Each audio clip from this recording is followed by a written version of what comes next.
what's going on? This is the Wolves Den. And if you in here, it's because you're in. If it's not, because you're not yet, So if you want to join the family members, Wolfpack families in here, we got Blake Upton as our special guest. And unlike the YouTube, you leave a comment, it might or may not get answered. Here, Blake has direct access to the family, and the family has direct access to him. So we're about to have a totally different atmosphere and environment episode. Blake, how you doing today, bro? I'm good, man. Thanks for having me. Man, always, bro, was solid, man. I told you bringing you in, man. So how's you got travel this week? Next week. I leave for Dubai on Monday, so I will be out of office for like the next week. So I'm excited, but it's a long flight. So what's the flight? Like 14 hours? 12 hours? There, yeah, 14. Yeah, bro, you taking a nap on that flight. Yeah, for real. You can't you can't fly over Russia for the time being, so it increases flight time by a couple hours, but it's okay. Man, so we're gonna jump right into this. We already know your experience, things that you're going through, things you spoke to on the episode. So we're gonna hit on some other things and topics to kind of get the table set. So we'll spend about 15 minutes chopping it up, and then we're gonna let the family member come in and ask you questions, and they'll go one at a time and you'll answer those questions. The only thing I ask from the family is to have your questions in order. That way, Blake can answer them and we can get to another family member, but we will rotate in and out. All right. So Blake, let me ask you this. Nick DeVries to AlphaTauri, essentially Red Bull to me. Former was with Mercedes, drove like 3 Mercedes power unit cars. Do you see that there may be how does that work among drivers and teams? Like, because it almost seems to the general public, like people from the outside looking in, like that could be a conflict of interest. Is there an NDA? Like, how does that usually work? And is there a little bit of discomfort? Like if a driver is said with a team and then all of a sudden ends up with a rival team, is there a discomfort in that? Like, how does that work in that environment? Man, we're just getting right into it. That's a detailed question. It's tough because when you're a driver, you have to always be looking out for your best interest. It is a team sport, so you're not trying to, screw over anybody else in the process, but you have to be looking out for your best interest all the time. Right. That being said, I don't think there's technically a conflict of interest in place, but Nick has to be released by the essentially Mercedes development plant contract that he's on to be able to drive for AlphaTauri next year, because that would be a conflict of interest. We saw that with like Piastri's contracts and stuff like that, where you have to be released from your current contract in order to drive for another team. That was a big thing in IndyCar last year, for example, with I'm spacing on his name, Alex Palou. When he was under contract with Chip Ganassi, McLaren released a press release saying Alex Palou is driving for us next year. Right. And he was like, whoa, we're not doing that. Same thing with Piastri happened last year in the Formula One world. So Alpine. It's super complex. But I think it's a good move for DeVries because he wasn't really going anywhere in his current state. And like I said, you always have to have yourself in mind over everybody else, because at the end of the day, it's your career and your life, and you have to put food on the table at the end of the day, whatever that looks like. So, plus, driving Formula One isn't really the worst job in the world. Right. No way. But man, that's interesting because you have a bit more knowledge on this. So it's funny, like it's a team sport, but it's an individual sport. So if you could kind of sum up from your experience, because your experience is way more fond than mine, like how is that dynamic existing? When is it a pull? When it is a push? How do you know as a driver when it really should just be about you and when it's about the team? Because it's like almost essentially 2 different teams within a team, inside a team. So how does that exactly work to a benefit of a team overall? It's a tough balance to strike, because you as a driver have to be humble enough to realize that it's not you alone doing what you're doing, but also like ruthless enough to realize when it's me and another guy side by side, and it's going to be either me or him that wins, it's going to be me. And got you. That's the difference. That's like the balance that you have to strike, where if something happens on the team, you can't just go straight to the team and blame them, because it is a team sport and you most likely had something to do with it, whether it was direct or indirect. But it's tough because everybody at the end of every year is just, unless you're on like a permanent contract or a 2-year contract where you know what you're doing next year. From my experience, all the team members, engineers, mechanics, owners are like, at the end of the year banquet. They're just like, okay, see you later. Like, what? Maybe see you, maybe won't see you. Don't know what's really happening. So that's something that's like super, in the racing world, you don't really see anywhere else, where everybody's just kind of like, bye. Like, well, I maybe see you, maybe won't. That's crazy. Yeah, but it is a tough balance to strike, especially with teammates. I've had my fair share of teammates that I got along with, and some that I didn't really get along with in the past. And that's a tough environment to keep your head up and, optimize performance and everything all the time. Right.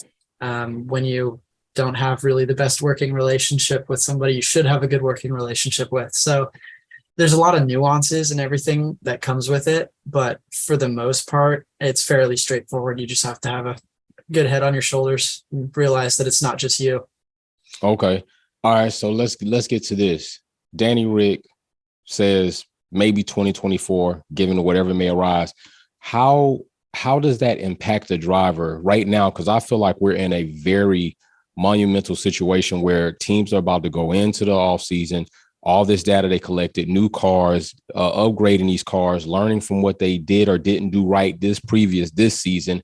And I just feel like missing that season is like very vast and big in regards to missing a season where you may have had 2 or 3 seasons underneath these regulations. Good or bad decision do you think Danny Rick is making by sitting out, or what would you do as a driver let me ask you that. What would you do as a driver if you were in Danny Rick's situation? I would drive IndyCar for next year. That's what I would do if I was in Ricciardo's situation. I think sitting out and being a development driver is the wrong move. It's really good to be in racing all the time, but when you're forced to sit out of a year, whatever the circumstances are, whether it's contractual or financial or whatever, it's good to be in a seat, whatever that looks like for next year, whether it's sports cars or something. Now, it's tricky because you don't want to get sucked into that environment. You have to keep your eyes on the prize. If your goal is to be in Formula One, you need to be in and around the Formula One paddock all the time while still keeping your skills sharp. And that's a balance that's very, very hard to strike, because if he's going to say do IndyCar next year, that's a lot of travel when you're in Mid-Ohio Sports Car Park, and then you have to go to Monza the next weekend and like stuff like that, where it's like, it's a lot, it's a big strain on the body. But if he wants to come back in 24, I'm sure he'll sort it out. But it is tough. It's tough to figure out. And the mindset when you don't know what you're doing next year is a tricky one to still, be performing at the top of your game while you have this, what's the word I'm looking for? Well, you don't know what you're doing next year when there's uncertainty in your schedule. Yeah. Okay. Well, speaking of that, you yourself are kind of looking forward to the future of development. So what's going on with you? How are you developing? What are you looking for? What are the goals coming up for you in your racing career? I know you said, anything inside of a seat racing is whatever that looks like is what you're going for. So how's that looking for you, and how are you approaching that? It's good. I mean, like I said in the previous episode, it really comes down to finances, and that's just the cold, hard truth of the sport. So if you have 3 times the budget of the next guy, you'll still figure out a way to spend it. And that's something that's super unique in this sport that's nowhere else. But as far as what I'm doing, my goal is to race Indy Lights next year, or Indy NXT. It's been rebranded. Those are really good cars, really good chassis, good tires, good schedule, everything about it. I mean, I've been racing in the road to Indy for a while, and in the FIA ladder junior ranks as well.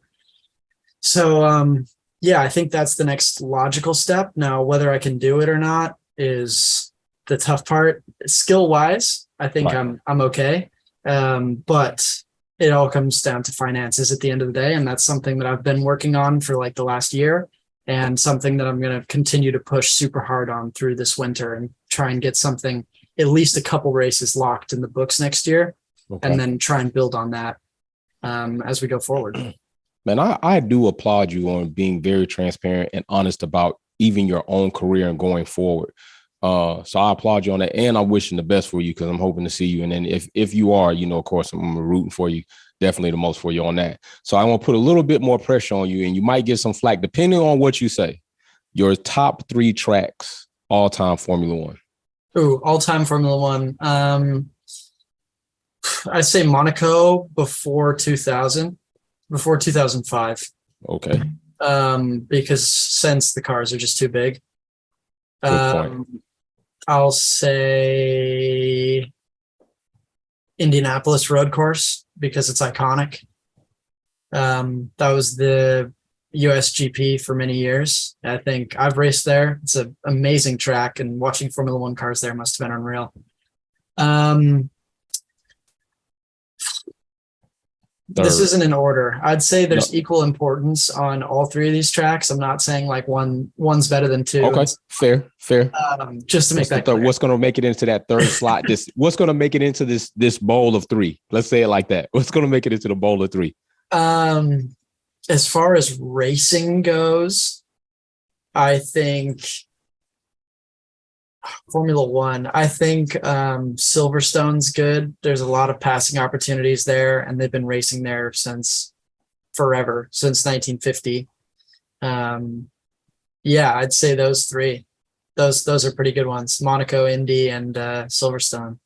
Okay. All right. So I'm about to let the family know it is game time for them and questions.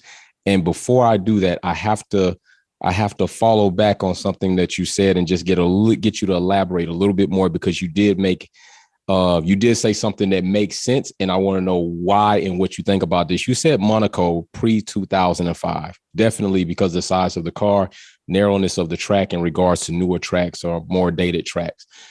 Do you feel that Monaco should still be left on the calendar as a race Grand Prix track, or do you think they should find somewhere else to put it, more celebratory in the season, like they did, like Charles wrecked up that iconic car, just having a good time? Do you think they should do something like that? Do you think Monaco should still be an actual and official race on the calendar going forward? Yeah. One thing about the Charles thing, when he was driving Niki Lauda's car, when he backed it into the wall and rat's gas, everybody on social media was like freaking out, like, "Oh my gosh, it's a super old car. How could he do that?" And I'm like, guys, they're Ferrari. I think they can build a new rear wing for the car. Like, I don't think it's going to be that challenging. They put it on a bunch before, so right. Yeah, I love it. I think, and it's aluminum. It's not that challenging. No, I think leaving that on the calendar is definitely something that has to be looked at. Mm-hmm. As far as racing goes, I think it still is quite good. I think it'll be better this next year than it has been in the past because of the new regulations. Okay. I mean, it's iconic. It's a huge fundraiser for the entire season. That's why it's still on the calendar. Money. Gotcha. Money. Really, that's what it comes down to. Got you. Blake has said that many times, like, money. This is money. Like, and he's real about it. It is money in this racing game for real, all the way around. Yeah. And that is crazy because some people may not think that just coming into the sport. They just think maybe it's just talent, teams, and you could drive, but money is the driver and force of Formula One, and it's crazy. So now we're going to open up questions. Now, remember, we are going to be respectful about Blake's time, so we're going to open up questions for about 30 minutes, and then we're going to pop tall and let Blake go on because he's working out, trying to keep his body tip-top shape. So who's got the first question? Raise your hand, and then I will select you, and then you can unmute your mic. All cameras still off, and we'll go from there. So anybody, let me see, still got the flu, fed up, got you. Anybody else got a question? You want to raise your hand? Because if not, then, oh, damn, he got it. Galactus is fast. All right, Galactus, you got it. Unmute yourself. Patrick, you're next. Hey, Blake, how's it going? Good, man. How are you? I'm doing well. I actually have a question on the super license. I've been looking at the chart and the way the points are given out. What do you think about them possibly revising it and giving more points to like IndyCar and NASCAR? They seem very low. Unless you win IndyCar, you get 40 points, but then second and third, you get 30, 20. But at Formula 2, first through third gets 40 points, off the top. I mean, these cars are just as fast. NASCAR is even faster than Formula One, but yet they are only giving 15 points for a win. What would be your take on that? I think they should adjust it, for more challenging cars and give them more points. So it's kind of more level playing field. Thanks. Yeah, it's difficult to say. Obviously, like if you look at NASCAR as a minimum speed around an oval, they're way faster than Formula One because it's a different design philosophy around the car. As far as reconstructing the points system globally, I don't think the FIA will ever do that because of politics. It really comes down to, if you want to race in Formula One, you need to be in the FIA ladder. And that's something that they've been restructuring since the reform of GP3 and GP2 back in like 2016. So with that, I think they should give more points to IndyCar and series like Super Formula and things like that, WEC at the top level, because those guys are like Formula One drivers, essentially. I mean, Alex Palou did Super Formula. I know people who have personally done Super Formula and will do Super Formula. And like those cars are wicked fast. I mean, they're only like 6 seconds off Formula One at Suzuka in a junior Formula car, which is like insane.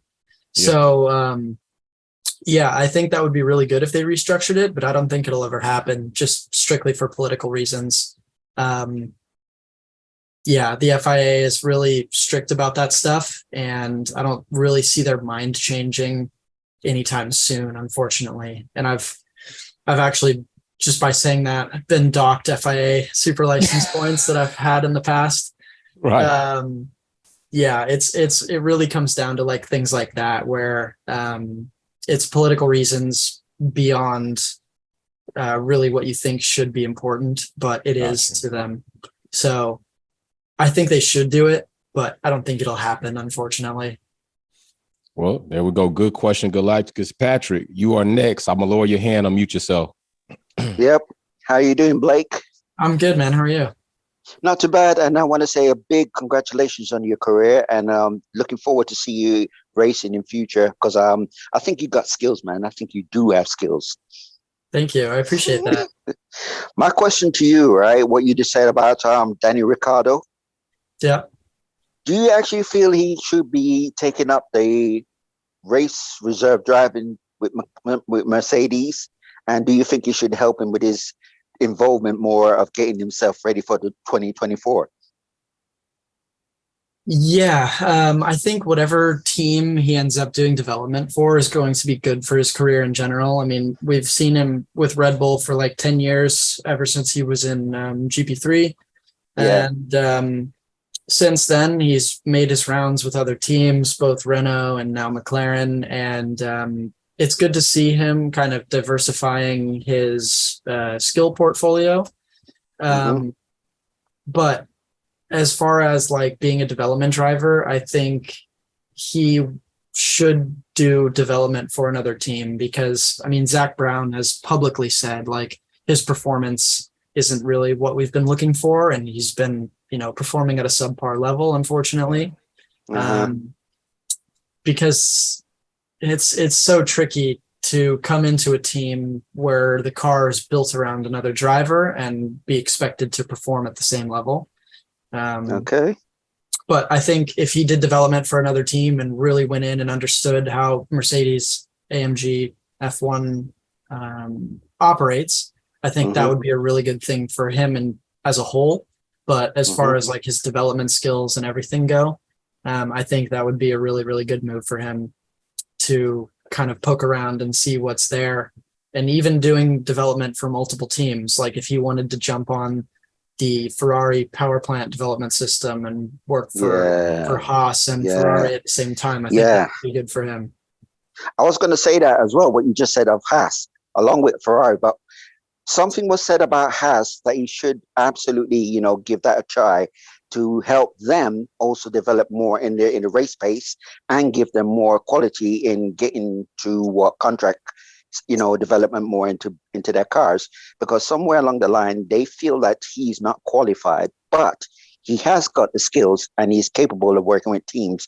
Do you reckon he could also jump with Haas and give them a helping hand in getting them to, level up more into points and getting recognized more into the race society? Like, yeah, it's tough because that's a good question. It's tough because you have to look out for yourself and for your legacy. So if you look at his previous employers, I mean, he was like the golden boy of Red Bull Racing for like 10 years. Yeah, definitely.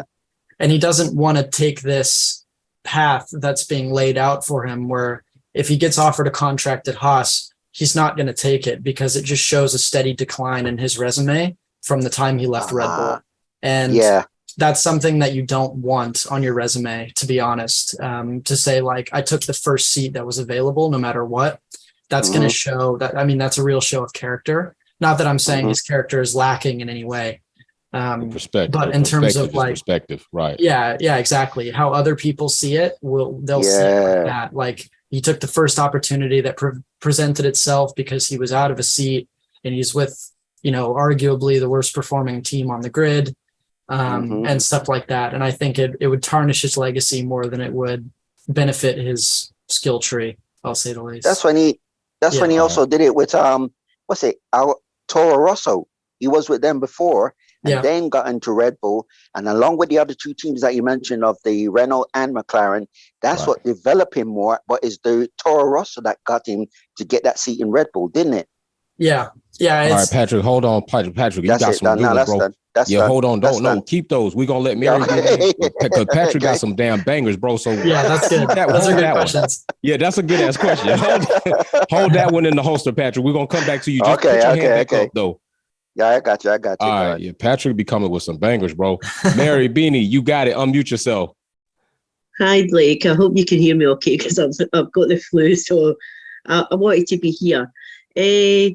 What is your aspirations for next season, and do you plan in the near future to get back into F1 as a driver?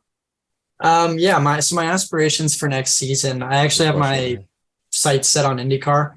So my aspirations for the next season would be the Indy NXT series, which is referred to as Indy Lights. That's a really good development bed for drivers, and it opens up testing opportunities for things like LMP2 and LMP3 in other series and doing sports cars. So historically, once you've been a lights driver, you have a very successful career, because that's really whether it's political or financial. To get to IndyCar, if you didn't make it, which is unfortunate for many guys that I know, they still have had very successful careers in other forms of motorsport. So it's a good benchmark on where you need to be skill-wise to be able to drive successfully. Because if you can drive successfully at the top level, or just underneath the top level, really the only reason you didn't make it was circumstances out of your control. So that really shows a skill base that is relevant to drive other series. So that's really my goal, is to prove that I can hang with the best of them. And not that I haven't proved it in the past, but to really like show, my skill base for next year, and then potentially move on to, if it's IndyCar, that would be awesome. But potentially move on to something else the following year. If it's not looking, very promising to be in the same series. Yeah, because you mentioned Chip, and I've heard that God, I can't even believe I'm mentioning his name. Latifi is signed up with Chip, so he'll be going to IndyCar. I'm just going to tell you now, when you see Latifi in your mirrors, go the other side. I don't know if Nicky will be in IndyCar next year. He's a Formula One driver. It's rumored to be in the final stages. Someone that I know that deals with IndyCar has told me that he's in final negotiations with Chip, who you mentioned. That's the only reason I'm mentioning that. All right, appreciate it, Mary. What you got to say about that, Blake? Yeah. It's tough to see. I mean, I have obviously no idea what's going on, like inner workings of contractual agreements in IndyCar. but rumors are rumors, and most likely they're true. So, I mean, I think he would be really good for the IndyCar grid. I mean, he's a heck of a driver. I don't know if you watched Daniel Ricciardo on Tom Segura's podcast when he was in Austin. It's really quite funny if you haven't seen it. He talked about it, like whether you're paying your way all the way or your family's paying your way or you have sponsors or whatever, to get to that top level, you're still a really good driver, to be able to show that you can perform at the highest level. Jay, can I ask a really quick question? Blake, go ahead, and then we're going to go ahead and ask another question, Mary. We'll get back to Patrick. See, with the series that you're going into next season, can you basically get points for super license doing that series? Yeah, you can. Yeah. So at the end of the year, I think it's like 18 super license points, something like that. That's the reason Patricio Ward isn't doing IndyCar or isn't doing Formula One, is because when he raced Indy Lights, there were less than 12 cars on the grid. And that's the qualification level for the FIA to award super license points. So I'll watch you next season. Next season. Hopefully you do get into F1. We need a bit of sort of talent that's not sort of money oriented. You know what I mean? We need less paid drivers and more talented drivers in F1. Unfortunately, they go hand in hand. More than they should. But I think that would be a good thing to see. Yeah. All right, Patrick, you are back up with another banger. Be ready, Blake. Patrick be coming, man. Yeah. Well, first, hi, Mary. Sorry, I didn't get to reply back. But as you were saying, and thanks, Wolf. I appreciate what you did. Also kept me into talking about Daniel Ricciardo's Alpha. Was it Toro Rosso? Toro Rosso. And it did sting on that one, because he did show quite a speed and potential to get recognized in the Red Bull. Yeah. And as we were saying, for that, he should have definitely continued with that. But because of Verstappen coming, and it's not knocking Verstappen, no way, there's been a difference in their race strategy and their tactics together. That's why the two of them have a different magnetical format that never seemed to work well, but just clashed. And apparently, for what Verstappen gave him that praise talk about his speed and career, I feel that Verstappen could have definitely took him on before he get with Perez and then continue back that format as the two of them have. Don't you think, or it would have worked? I mean, they have two very different personalities. To think that they would get over their differences, I think would be, I don't know. I don't think they would overcome it. Unfortunately, Max is most likely a tough guy to get along with in the garage setting. He's actually a pretty nice guy. But it would be very, very challenging to show up in a team and be, second best all the time, no matter what. And I think Sergio Perez has done a really good job to show that he's not second best and that it's just his day versus not. But that's something that I've been really impressed with Max, is just the consistency of his performance and maturity level and everything. And I think he showed that in 2021. And then obviously this year he's been extremely dominant. And I don't think people are ready to acknowledge it, but I think Max is going to be one of the GOATs of Formula One. I think we're going to see him. I think we're going to see him champion for the next 2 at least years. Hold on. If he keeps it like, go on. Yeah, I think he'll do a run like Sebastian Vettel did with Red Bull. Gotcha. That's it. That's what I was going to say. Because at the end of the times, he has that quality like Sebastian, but I feel he's got more and he's capable, because he's got that drive, man, that no one ever thought he could have done. Even when in the younger days, it's almost similar to like Lewis. That's what they were always putting him into that in that spotlight every time. Oh, he's like Lewis. Oh yeah, look at this way he's driving. Oh yeah. But there is one possibility that Max has got, and that's his dad's skills. Because you remember his dad. If come on, Jay, you should know that. You should remember his dad from those days back in the years when he used to drive, and that's what got him to get to like his dad getting the championship. However, his dad has got that tactics that he's been nurturing his boy to actually keep going, but then doing it his own way. But a lot of people don't see it that way because what they always see is coming like the olden days, which I'm not knocking Schumacher and I'm not knocking any of the like tactical German way with Nico Rosberg or anything like that. It's his own egotistical way of getting the win. He's got that burning fire. Yeah, it's in everyone. Come on, it's like yourself. If you were in his shoes, you would have that burning passion to get that win, to get the championship, and to get your career flying high. That's a burning passion in your soul. No one can doubt that. No one can doubt it. If you mess it up, that's you that doubts it, right? Yeah, that's exactly. Hold on, Patrick. I got a question to ask Blake. I'm gonna come back to you. Yeah. So this is what I got. Let me okay. Max Verstappen definitely I could see. I'm glad you said that. The Seb run is something that does resonate, right? Like the 4-time back-to-back. I do think he has grown a bit more than last season. I don't know how mature Max is when it comes to maybe his political aspect or driver-to-driver aspect, but it's no doubt Max has the talent, right? So if we talk about the development of the RB18, this is how I feel. It takes a good car. I call it a triangle, like a fire triangle. You need the accelerant, you need air, you need all this, right? Yep. You need a good car, good team, good driver to really, really win, to be great, right? Do you think next season Red Bull still maintain this superiority that they have in that RB18 is a fucking rocket ship? Like it is. It's a rocket ship, bro. Like Nui, they did their thing. Do you think the other 3 teams get closer so that as in a competitive setting, we don't show up to the race and maybe because some people have been turned off like knowing it's just going to be Red Bull, but it is what it is to me. Like if you're going to be dominant, then be dominant. Like I don't care about that. But do you think the other 3 teams join in more of a competitive setting so that Formula One is a package like we see it next year, like an all-out dogfight? Because that's what I want to see. An all-out 14 dogfight would be crazy to me. Do you think that happens? Yeah, I think that's something that IndyCar has done very, very well with their program. Facts.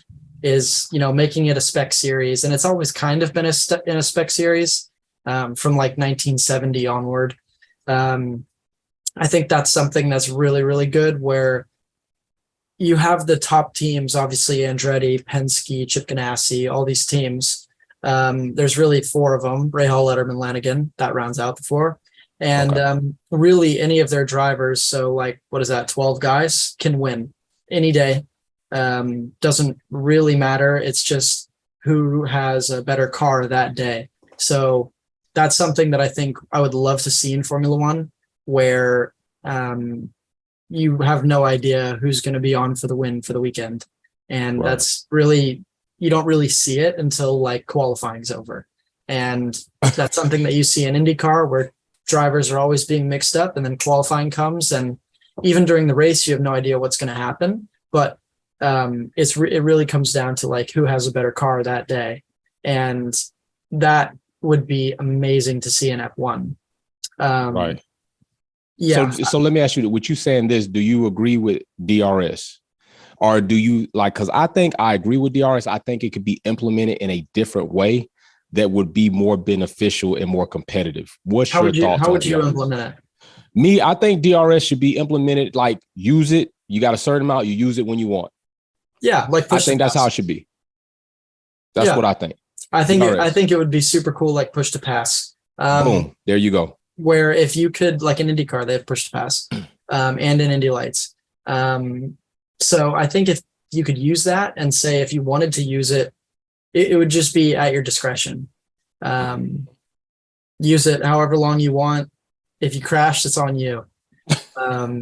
Right. So I still agree with like it should be a cap, a limit, like depending, but I definitely think because you're sitting duck, like if you're in a slip and you got DRS, the person in front's a sitting duck, unless your car's just that overpowered. And we've seen that with the Red Bull. The RB18 like has enough power to fend off DRS for certain, like we saw that with Carlos, and he just couldn't get by. He had DRS for like over 6-7 laps, and he couldn't make it happen. Yes. So unless that happens, like you're a sitting duck. So I would like to see DRS implemented a little bit differently. Now, how do you feel about?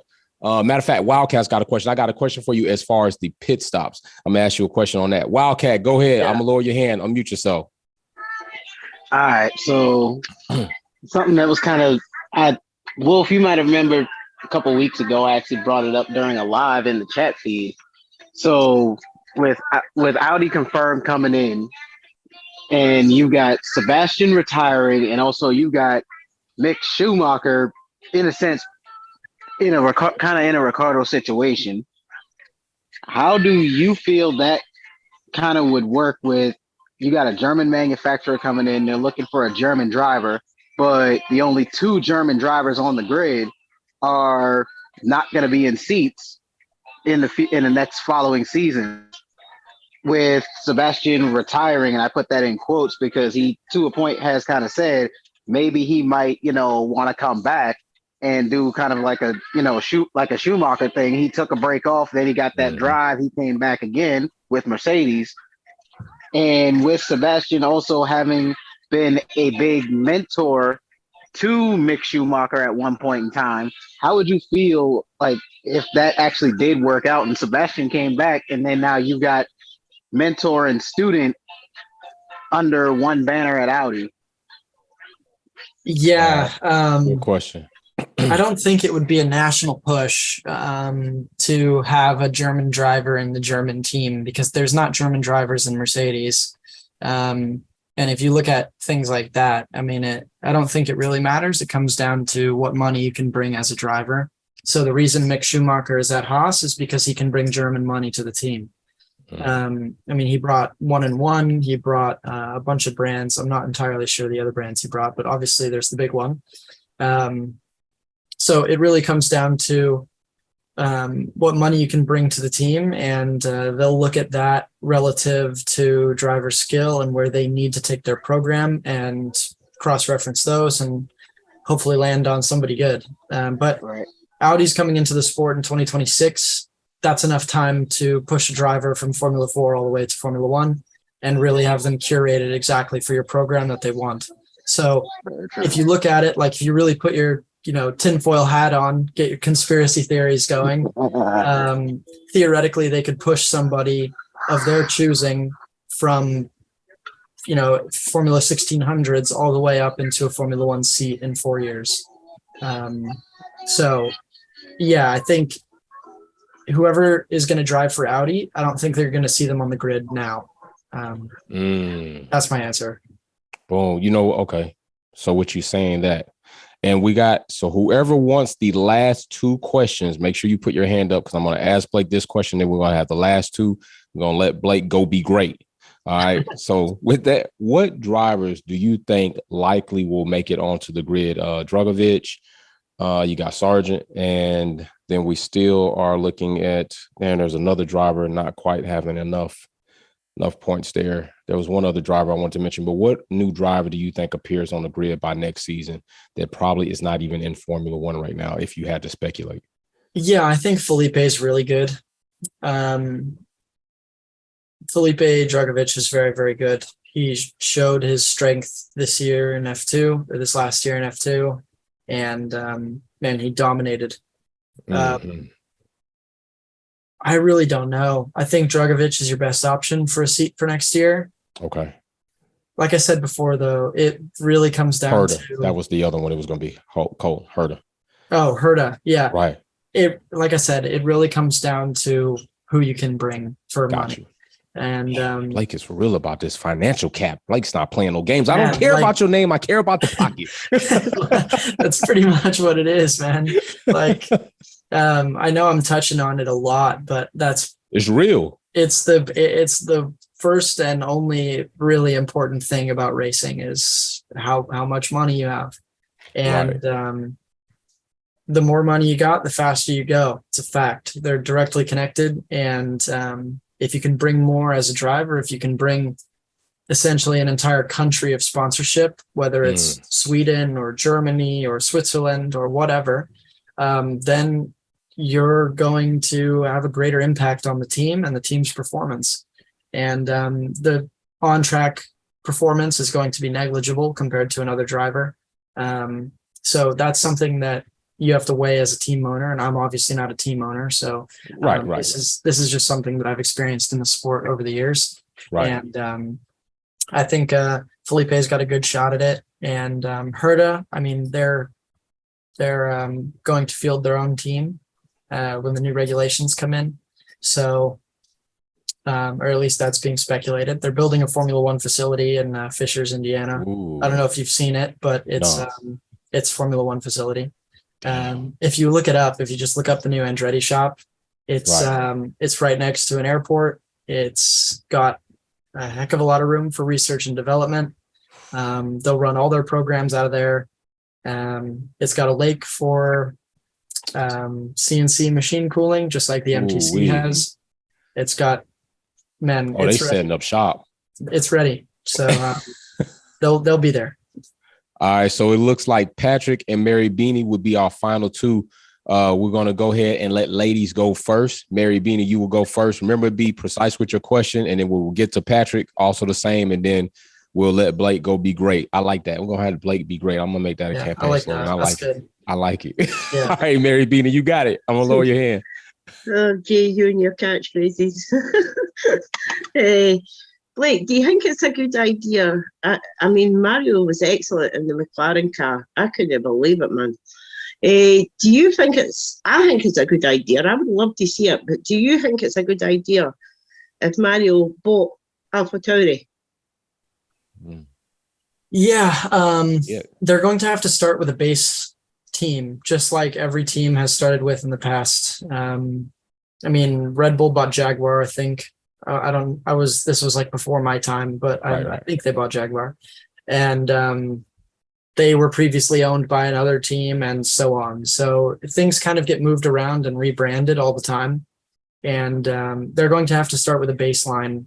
And whoever is willing to sell, I think they will start with them. So whether that's AlphaTauri or Alpine or Haas F1 or somebody like that, maybe they do a co-sponsored team, run joint operations out of somewhere.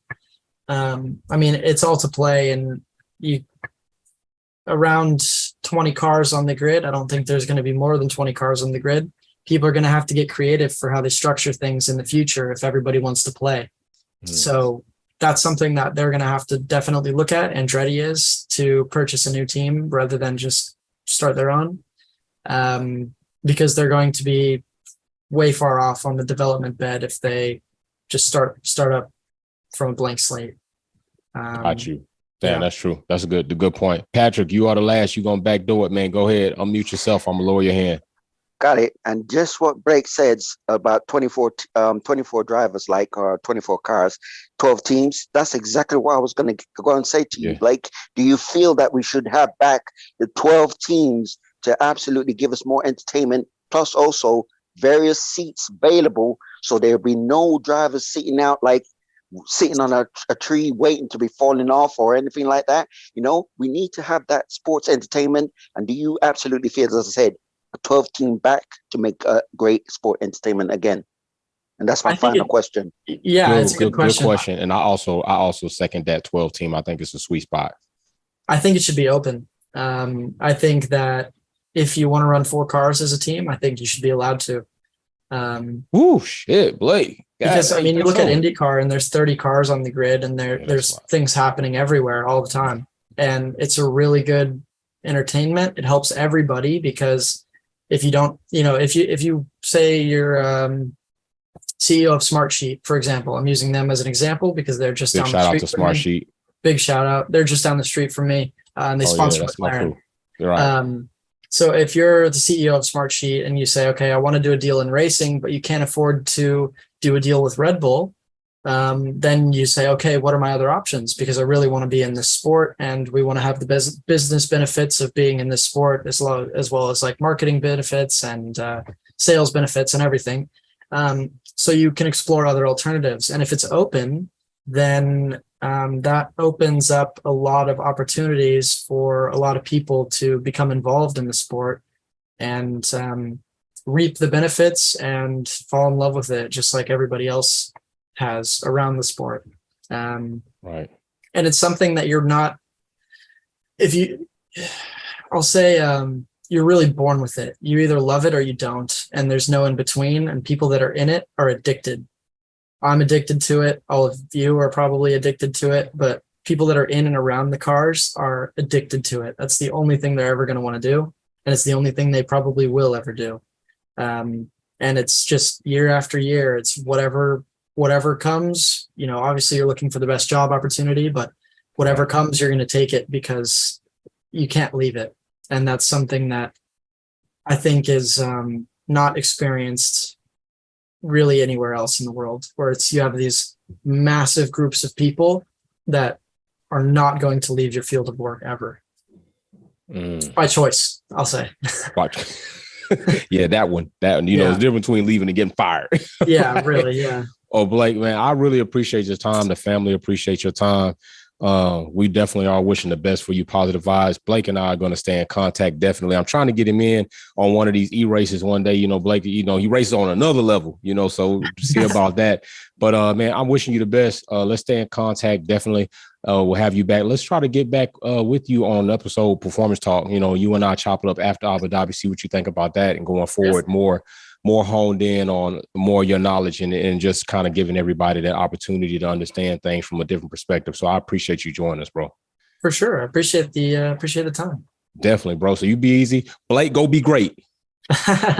I'll try. You too. All right, Blake. See you later.